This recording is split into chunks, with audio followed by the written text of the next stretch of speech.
It's a wrap on the round of 16 at the FIFA World Cup with the final whistle blown on the last game. Yeah, the competition will now look ahead to the quarterfinals after Switzerland booked the last slot in the next round, beating Colombia on penalties following a goalless draw in Vancouver. It was also the last match of the tournament to be played outside of the U.S. Switzerland faced Argentina in the next round after the Argentines staged an astonishing comeback against Egypt in Atlanta.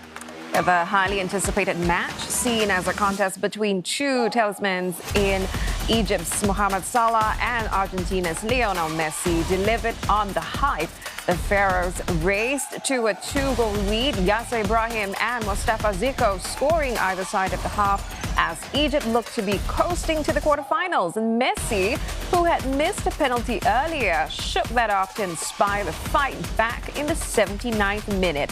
His cross set up Christian Romero for the headed goal before the 39-year-old himself volleyed in the equalizer 4 minutes later for his 8th goal of the tournament and his 20th in total. With extra time looming, the 2022 World Cup's Young Player Award winner Enzo Fernandez nodded in a sensational win in the second minute of injury time to complete a stunning 3-2 victory. So that's how the defending champions find themselves in this year's quarterfinals, joining the 2022 beaten finalists France, Morocco, England, Norway, Spain, and Belgium, whom you'll remember thumped the USA 4-1 to book their spot in the last 8. And the controversy around that match continues now with news that 2 staff members of the U.S. soccer team have been suspended by FIFA for that match. The U.S. Soccer Federation says the decision has nothing to do with forward Folarin Balogun being cleared to play the game despite a 1-game ban triggered by a red card. But to help unpack the ramifications, we are joined by Adam Beissel. He's an associate professor of sport leadership and management at Miami University. Thank you so much for joining us, Professor. So FIFA has long maintained a principle against political interference, even suspending several member countries in the past. But FIFA says this case is different. How convincing is that argument? Not really. The long history of FIFA is an organization that is intimately involved with world geopolitics, whether it's the host countries or other members of FIFA. The best way to understand FIFA is first and foremost as a political organization and a footballing association second. And so what we saw over the last 48 to 72 hours doesn't really surprise me or anybody that's really been following the effects of FIFA with global geopolitics over the past decade or even longer. Professor, how crucial right now is a full explanation from FIFA, especially when it comes to how it used Article 27?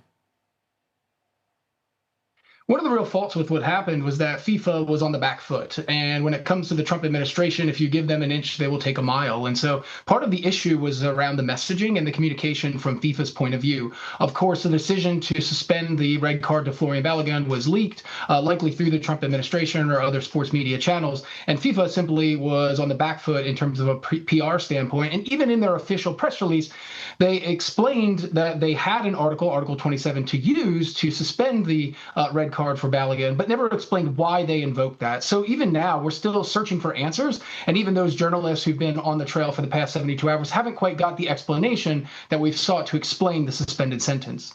Yeah, and I think one thing that hasn't been talked about much is the referees. The referee's decision is usually final. What happens when that is not the case anymore? I mean, how does this incident shape how the rest of the tournament is played, especially when it comes to the referee's discretion and authority to make those calls? Well, we're already seeing the floodgates open. We've seen other red cards and yellow cards, certainly under protest from some of the football federations around the world. You've seen England protesting the red card for Jarell Quansah. So on the front end, it's opened the floodgates. It should be acknowledged that this isn't the first time that FIFA has suspended sentences. Indeed, it isn't even the first time they've suspended a sentence in this World Cup. Many of your viewers would be familiar with Cristiano Ronaldo, who is facing a multi-match ban, and FIFA decided to waive that suspension or suspend it for after the World Cup. So there's both a historical precedent and now a sort of slippery slope where they've opened the floodgates for future associations to protest the calls on the field that they ultimately don't like or support.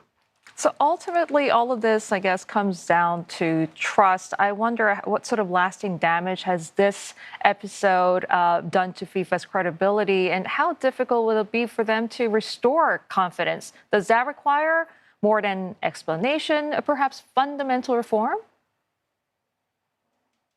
I do. And what's interesting is that FIFA has undergone a decade of reform. If we think back a decade ago where they had the corruption and bribery scandal under the previous presidency of Sepp Blatter, in which corruption really dictated where the 2018 and 2022 World Cups were held in Russia and Qatar, respectively, the goal of Infantino upon election over the past decades was to really not only clean up FIFA from the inside, but control the messaging and the optics that FIFA is an organization that can be trusted.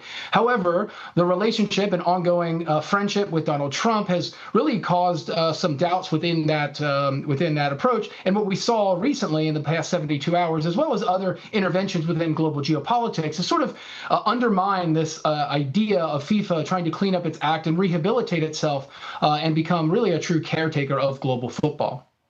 Yeah, I just want to build on that question, on that point a little bit. So, the appointment of Gianni Infantino, he elected 10 years ago. He promised to overhaul the governance structure. In your opinion, has he upheld those reforms? There's also arguments from critics that power within FIFA has become increasingly centralized under Infantino. At this rate, is a leadership change at the top inevitable? I think if you had asked me that question before the tournament started, or even in the months leading up to the tournament, the answer would have been no. But certainly what we've seen is many European countries and football associations really questioning the leadership and authority of Infantino. If you think back to his election, his biggest priority was shoring up the commercial partnerships for FIFA in 2016, 2017, introducing FIFA 2.0. It's new statutes that incorporated human rights, labor rights, concerns and criteria for protecting the environment. All of that is now under threat and has threatened to become undone with this decision, or really in many cases, just a lack of transparency and communication with what is meant to be an independent review board for this adjudication. So yes, it does question his leadership, and I think there is mounting pressure on Infantino, more so than he's ever had in his near decade of presidency of FIFA. Well, Professor, you just touched on the lessons that FIFA should take from this scale of the backlash, but I wonder what sort of message does this episode send to other governments, that might consider or have considered lobbying FIFA, during future tournaments? The relationship between host countries and FIFA has always been one that is deeply steeped in politics. And we've got lots of examples in 1934 in Italy, 1978 in Argentina, and maybe even this issue will go down in history as really highlighting the close relationship and proximity between FIFA, its executive council or its presidency, and the leadership of a country. I think as we look to future World Cups, certainly we've got a multi-hosted World Cup in 2030. And then, of course, we have another one that returns to the Middle East in Saudi Arabia in 2034, which suggests that some of the proximity and the questions around sports washing and issues of human rights that have largely been attended to over the past arguably 10 years are still very much alive and well within FIFA. And so certainly we're going to see a continued closeness and proximity between world leaders and Gianni Infantino and the rest of the FIFA executive. And given, the points that you laid out, should people then start viewing FIFA as a commercial entity, rather than a football governing body?